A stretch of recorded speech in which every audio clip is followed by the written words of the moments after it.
we're using Gitpod, so syntax highlighting is not what you would normally expect it to be with Astro. There is syntax highlighting. For instance, this is Astro file in VS Code, so you do get it all nice and tidy and pretty looking. However, we're just working off a plain old school, right? Because this is how Sarah works. We just need to appreciate for a second. This is Sarah's life, guys. She develops the hard way.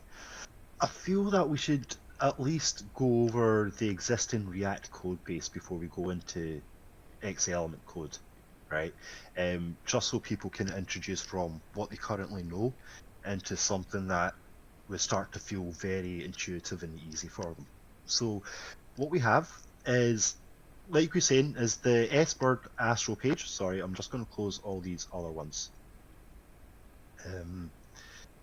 Yeah, so here we've got the Astro page, and like you're saying, Sarah mentioned, we're just importing the main app, which contains all of the cool, funky stuff that we've seen at the start, right? All the fancy bird stuff, so the bird police can get involved and be on top of the most recent bird sightings. So what we've got is just your typical base layout with some styling inside it, right? All right, fantastic. And then we've got the client load attribute, like we've explained, with the partial hydration selectors. Now this loads this app, and this app is where all of Sarah's funky magic is happening. So let's break this out, and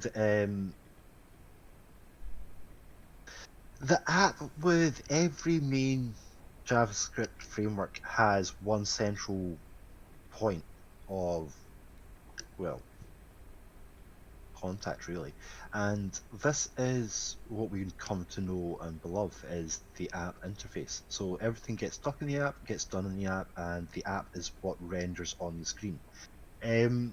We have a state, which is the useState hook that comes with React. Now this basically informs React in the framework in the top level of a variable, right, called this, right? And sorry, Sarah, do you want to explain just what these placeholders are, just briefly, because we're going to come across them quite a lot soon?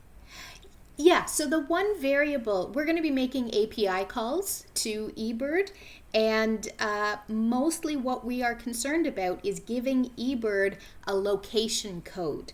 So that is basically what we want to hold on to, is the notion of a default location, so you don't have to keep entering it every single time if you're really just checking stuff around you once you've found your location. And so that's CAPEPR, that is Canada. Prince Edward Island is my province, and PR is my Prince County. So that's as fine-grained as my bird sightings get. So yeah, so we've got this function which just changes the default location, right? When the event happens, by the looks of things, yes, because we have an event prevent default, so we're stopping something. And then we've got the location. We've got the first basic app that we're coming across, right, which is, now I just want to say this, right, this is what I'm talking about, the static portion of a React app, right? When you're having to write out HTML and JavaScript just like this, and then having to embed other interactivity inside it, the way I see this is that this is in itself is a HTML component, an element in itself. If I was to just go into the location context here, what this is calling, right, I see it creates an actual React context, right, where we're just basically setting a no-op into the default location and firing that back, right? And that's, yeah, a context provider. Sorry, I missed that second bit there. This is something that I'm going to drop back into when it comes into XElement. So context providers, you're pretty familiar with the concept of it in React. It allows us to capture information in and around the actual body of the application, or in and around the construct of the JavaScript framework that you're in, and pull information from different parts into different parts. we've got basic DOM and JavaScript methods for this. We don't use it in React because React world is different in this respect. So we have to respect the world that we're in, and by when in Rome, be like the Romans. So when in React, we're using context providers, and here, like we're saying, we're just setting in the default values. Perfect, right? More static content, followed by a form, which appears to be a static content, followed by more static content, followed by an interactive region, right? Or element, followed by more static content, followed by oh, the fun is at the bottom. Yeah, the good stuff is always at the bottom. So anyways, let's take a look at some of these, right? The first one being notable, because it is quite notable. Right, now this looks like where the meat is kind of happening. Now, I think this app, just to correlate the two, is this one here, I believe. Isn't that correct, Sarah? Yes. Right, fantastic. So we're looking at the actual source code for this app here, and as we click on the buttons, it is going off, doing a fetch request, bringing in a list of birds that are awaiting review, and then some recently confirmed birds, but it's also doing, damn it, we need to be quick with this, right? So once it does this, we're also getting some detailed observations, and this is what Sarah was mentioning before, where the bird police basically report in and tell us who has seen a Eurasian woodcock. Right, I'm not going to Google Eurasian woodcock, trust me. There's only certain birds you can Google, certain birds you're safe to, and certain birds you're not. So we've got functions here, right? So it appears that every time we click on a Toronto button, right, or I don't want to go sidey by sidey, but yeah, every time we click on a button, it just sets off the location, gets the location sighting, and this is a function. I believe this smells like a fetch function. Yes. Right, fantastic.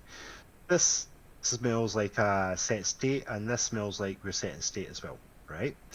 So that's what that looks like, and it appears that every single button has your own callback function, okay? Yes, there are historical reasons why there are individual functions for each button. That's just the state it's in right now. Right, don't worry. To be honest, I wouldn't say, when it comes to React, if it works, it works. You know what I mean? I'm not fussy when it comes to React code. It's like, if it doesn't work, yes, fantastic. All right, can we see to make it better, if you get what I mean. And so what I'm looking at is code that works. So I don't complain at it. What I'm interested in is what this function is, and this is what it is here. So this is an async function, and this is our fetch function. So we pass in the location, happy days. We then set the notable bird state, right, not a problem, to be an empty array, happy days. And we're sending in some headers. Now this is where we're sending the API tokens and the header request, right? Like Sarah has done so elegantly here. And then we're using just the native fetch, response. No Axios, nothing fancy, just fetch to go off, get the bird from this API request, and then we're just going to get the data back. And then we're going to set it onto the notable birds array that we've been constantly seeing, right? And so that's when it captures the data. Happy days. And it makes sense, it's like if you're not capturing the data, just clear the array. So that's how we end up with a empty list. Pardon me. And then when we click the button, we start filling up these lists, right? Now let's take a look at this, because this is the return body. And we've got some more static content. And a lot of inline styles, which you laughed at me before, but made it really easy when we tried to port over to XElement last week, because all the styles were right there. Yeah, exactly. No, it did make the styles a lot easier, but I would like to well, we're going to see how easy in inverted commas it was. I'm deliberately not saying anything about this inline styles. um, but no, I was wanting to just basically pick up on a couple of things that I'm seeing in here, right? Because we have a HTML element with an on-click event handler in effect, right? Now, React serializes these out to be, their own click handlers, so, they fire on the function, and when it does, it causes React to re-render and update the virtual DOM, see what's changed, sniff it out, do X, Y, Z, stick one toe in, the left one out, and then shake it all about. And then it changes the click, right? And we've already got, everything above here, right, is just, function bodies, etc., right? So when we go to the change default location, I presume we've already passed in the location itself, right? And then here we go, change to Toronto, change to PPI, change to Stockholm, Reykjavik, Vienna, Munich, Prague, Bratislava, and Riga, and Vilnius. And so so we've got all these places, and we're just firing off functions, independent functions on each HTML element. Okay, and then we're just updating the birds list. Okay, so the birds list is what this notable birds state right up at the very top was, right? And that's what we were constantly setting to be empty, right? And that updates this. Now, here we're just applying some filters, like you would normally do. Once you get the data, you would just filter the data, take what you need, what you want, go through the list, and then just populate it on the screen, right? And then, as it comes through, happy days, and we've got some more static content just being filled in on every re-render of React. So every time you click it, React re-renders, and you get this. So it appears like reactivity. It is the appearance of reactivity. The way I see it, it's because there's always a re-render going every 60 frames per second. The more components you have, the more re-renders, and then you have the virtual DOM that sniffs it all out. Only changes what it needs to, which I have to say is very good, because otherwise, could you imagine re-rendering the entire React app every 60 frames per second? Once every So then we're just basically going through the other buttons, right? So we've got this recent one, which is here, our second tool on the screen. This one, right? And we set our default location. Get our birdies, right? Again, with the regional app, we're just setting a default location, which is the global thing, the one bit of global information that we need to work in between three different components, correct? Yeah. Yep, perfect, right? So what we're going to do is we're going to take out a lot of the static content first, and then we're going to start bringing in XElement. And literally, I want you to see how easy it is for you to drop and change a lot of this stuff, and how easy for you to forgo a lot of the React opinions and concepts that we've came to adopt over the last decade. Things like states, mountain, hooks, legacies, behavior, etc., right? Because that all works, that is all needed to work in a framework. But XElement is something entirely different in that respect, right? Right, let's get cracking. I'm going to pop the React on the right hand side, and I'm going to get Astro on the left hand side, right? There we go, xBirdie, pretty birdie, right? Anyways, let's get some birds on the screen, eh? And first off, what I'm doing is I'm just literally going to sniff out all the static content, and I'm just going to put them together, right? as and where they appear. So if you bear with me, I cannot talk and type at the same time, and this would be the bit that Sarah would be skipping over as well in the video. See, what I'm going to do is I do like that. Personally, I like this fluff at the top, but I want to get it out these details, right? So that's what I'm going to do is I'm just going to rip these out the details and then just have them sitting there, right? Sure. And then just try and keep what we've got. You know, it's like, because a lot of component creation, right, is structuring HTML and then seeing what you need, you know, in terms of like interactivity, right? A lot of this is going to break, so bear with me, we will fix it, right? And like I said, I'm just going to get rid of every single bit that I see a detail, detail, summary. I'm turning you into a H3,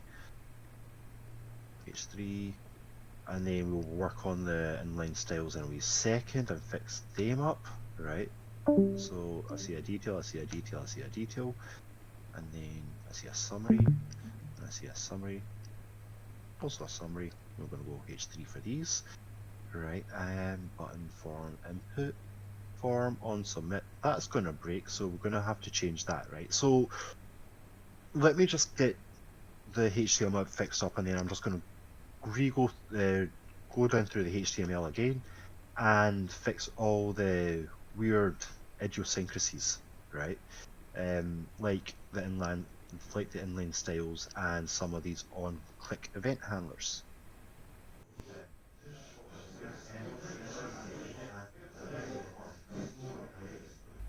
You know, right here, we're going to have to comment these on submit handlers out, right? So all we're doing is just every time we drop a placeholder, we know that we're going to turn this into an XElement at some point, right? That should cause this to fail on the browser.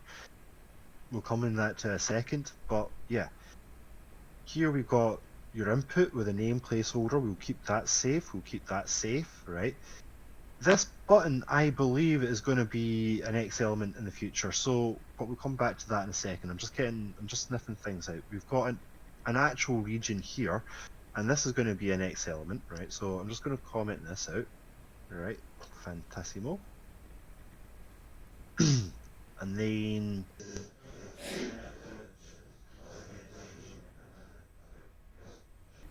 right. Some of us can keep track of our divs without syntax highlighting. Sarah, honestly, like I said, right, it's like, do you want to just explain to people how it is you do your day-to-day work? Because I know from what you know from you, right? But I don't think our audience quite appreciates what it is, how you do your day. Basically. All right, so yes, we'll let Fuzzy type and organize things here. I code on a Chromebook. I learned how to code on a Chromebook. I have no local development environment. I use things like Code Sandbox, mostly now Gitpod.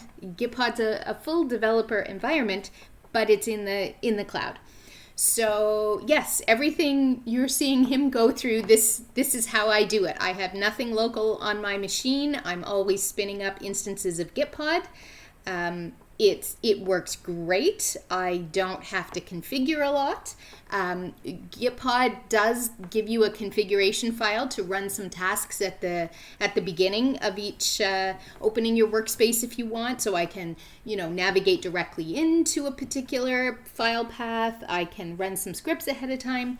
And there is an open PR in with Astro/Astro right now to register our Astro VS Code extension on OpenVSX. So because Gitpod is open source, they can't use proprietary VS codes.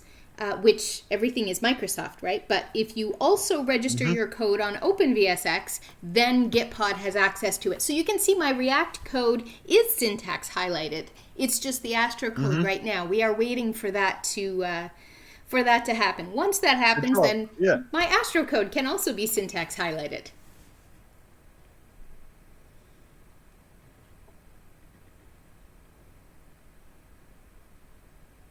And then we've got other tools. Sorry, I'm just recreating the HTML structure. And then we've got